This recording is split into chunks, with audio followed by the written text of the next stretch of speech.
देखो 9 दफा दाबी आम पूर्व देचु आम आंदोलन आगामी दिन कोईला छाड़ू ना कही सारू 9 दफा दाबी तालचेर लोक जेन्युइन दाबी आपंकर सबू ट्रेन गुड़िक तालचेर स्टेशन को आसू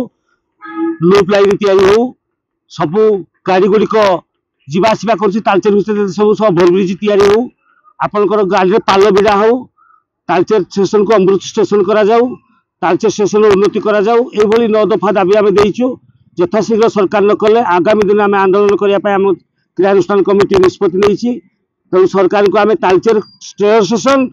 खोर्धा डिविजन को सबुठारु अधिक राजस्व देउछि प्रत्येक दिन 30 कोटी टंकार अधिक आय दउछि ये ओडिशार सबुठारु पुराना स्टेशन यार जतिक उन्नति होवा कथा करे खाली माल कोईला जीवाई या व्यवहार कर आम दाबी करुँ लोक मैंने तालचेर लोक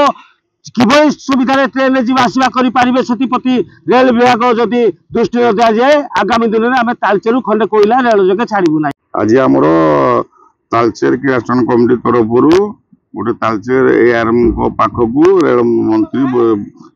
अश्विनी वैष्णव पाखक लेटर देचु आमर तालचेर को टोटाल इंटरसिटी आसूना सब इंटरसिटी बलांगीर इंटरसिटी सम्बलपुर एम तालचेर स्टेशन को आसू आमर पैसेंजर ट्रेन जो जाऊँगी प्रति डेली आम 2 घंटा लेट हो सी भी आम ठीक टाइम रे पहुँचू तालचेर स्टेशन से दाबी देचु आ जल्दी आम आखपाख लुप लाइन एपर्त होनी तार किसी जना पड़नी खाली सर्वे करना तार भी देखा के हम कि कौन कि तार कार्यक्रम जना पड़नी ये विषय सब हम देचु बारंबार यू करने सत्वे रेलवे कर्तृपक्ष आमर कौन प्रकार माने सकारात्मक विचार करना तेणु आम मार्च 15 तारीख रे जदि आम या भितर आमर कौन दाबी से आमको डाकी किसी निष्पत्ति न नियंती ताहले आगामी दिन में 15 तारीख रू आम अनिर्दिष्ट काल खंडे भी कोईला रेल माध्यम बाहर को छाड़देबू ना यही दाबी नहीं आज आम जो एआरएम जरिया एक दाबी पत्र रेलवे मंत्री की देचु।